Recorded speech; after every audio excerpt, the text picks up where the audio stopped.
সবগুলো মশলা নিয়ে নিয়েছি, মিটটা আর এগুলো এক একে সব দিয়ে দিব। প্রথমে পেঁয়াজগুলো দিয়ে দিই,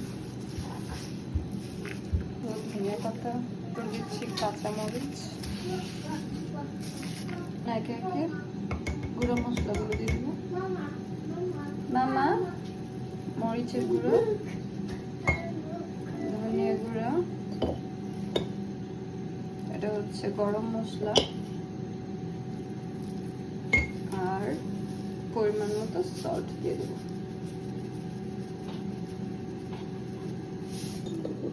এখন দিয়ে দেবো আদা আর রসুন বাটা। এখন দিয়ে দিব তেল।